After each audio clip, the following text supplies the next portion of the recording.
Hello दोस्तों, स्वागत है आपका मेरे चैनल पर। प्राचीन समय की बात है। उत्तर दिशा में स्थित एक समृद्ध और शांतिपूर्ण राज्य था, धारा नगरी।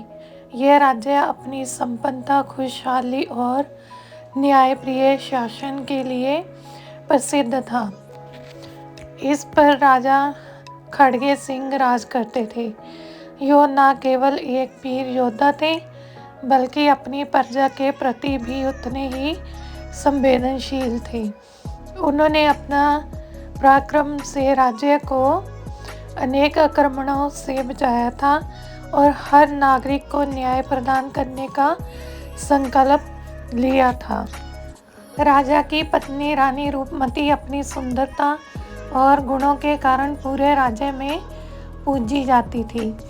वह सिर्फ राजमहल की रानी ही नहीं थी, बल्कि एक पतिव्रता नारी, करुणामयी माता और अपने परिवार की धुरी थी।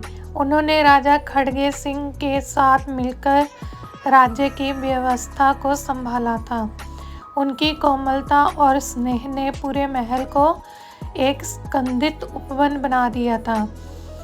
रानी रूपमती के 2 पुत्र थे, रूप और बसंत। दोनों ही बहुत चतुर, साहसी, प्रेम से भरे थे।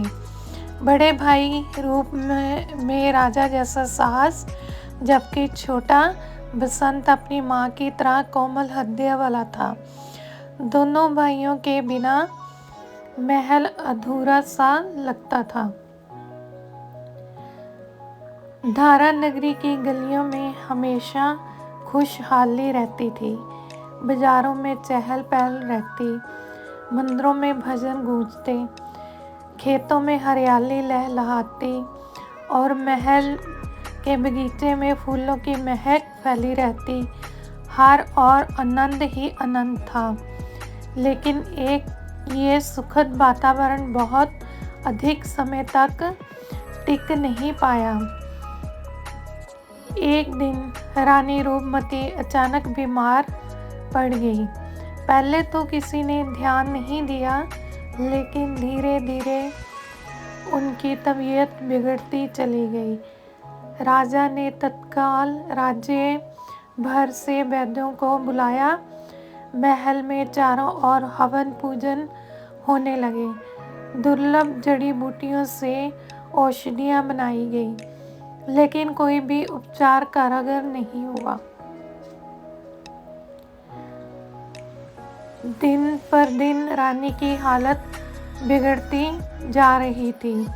उनकी आंखों की चमक फीकी पड़ रही थी, शरीर कमज़ोर हो गया था और उनकी आवाज़ में थकान आ गई थी। राजा खड़गे सिंह उनके पास बैठकर घंटों उनका हाथ थामे रहते थे, लेकिन भीतर से वह भी असहाय महसूस कर रहे थे।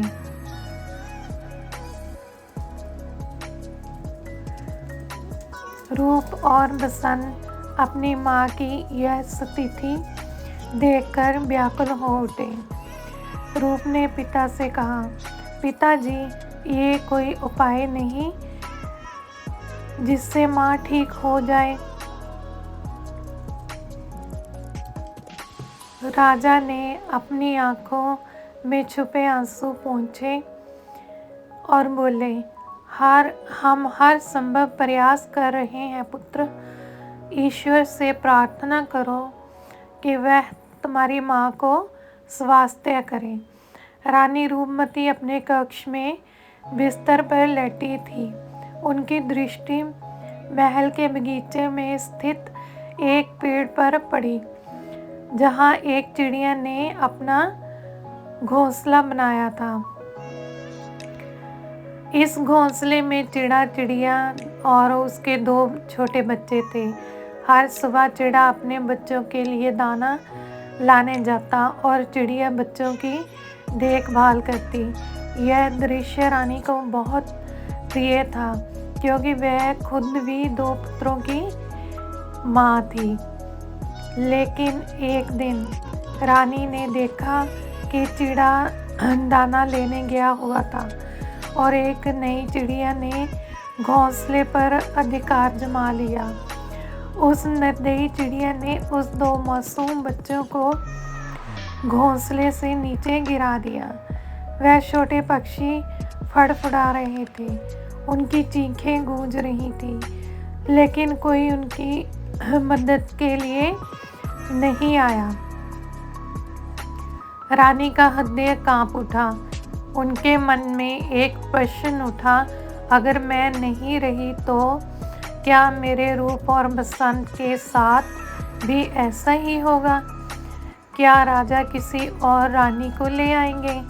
क्या वह मेरे बच्चों को माँ का स्नेह दे पाएगी, जहाँ उन्हें भी इसी तरह ठुकरा दिया जाएगा?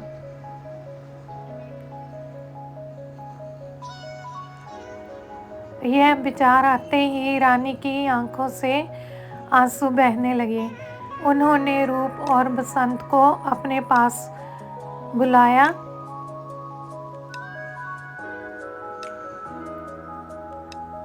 प्यारे पुत्रों, अगर मैं तुम्हारे साथ ना रहूं तो तुम एक दूसरे का साथ कभी मत छोड़ना। रूप चिंतित होकर बोला, माँ, तुम ऐसा क्यों कह रही हो? तुम ठीक हो जाओगी ना? बसंत मासूमियत से बोला, हाँ माँ, तुम जल्दी ठीक हो जाओगी। हम सब ईश्वर से प्रार्थना करेंगे।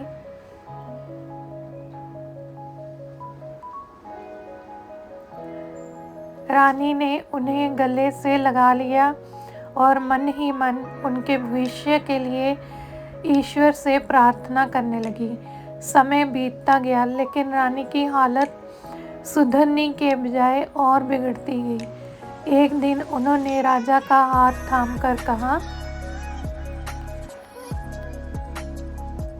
राजन, मैं जानती हूँ कि मेरा अंत निकट है, लेकिन मैं आपसे एक वचन चाहती हूँ। मेरे बच्चों को कभी अकेला मत छोड़िएगा। उन्हें अपनी माँ की कमी महसूस ना होने दीजिएगा। राजा की आंखें भर आई। वह बोले, रूपमती, तुम ऐसा मत कहो, तुम ठीक हो जाओगी। हमारे बच्चे तुम्हारे बिना अधूरे हैं। लेकिन विधि को कुछ और ही मंजूर था। उस रात रानी रूपमती ने अंतिम सांस ली। पूरा महल शोक में डूब गया। राजा ने अपनी पत्नी को खो दिया और रूप बसंत अपनी माँ की ममता से बेचिंत हो गए थे। समय बीतता गया। राजा खड़गे सिंह ने स्वयं को अपनी जिम्मेवारियों में झोंक दिया, लेकिन राज्य के मंत्रियों ने कहा कि राजमहल को एक नई रानी की आवश्यकता है, जो राजा और उनके पुत्रों की देखभाल कर सके। बाकी अगला भाग देखने के लिए मेरे साथ बने रहें। आपको ये मेरी कहानी कैसी लगी? लाइक, सब्सक्राइब, शेयर ज़रूर करें। वीडियो देखने के लिए बहुत बहुत धन्यवाद।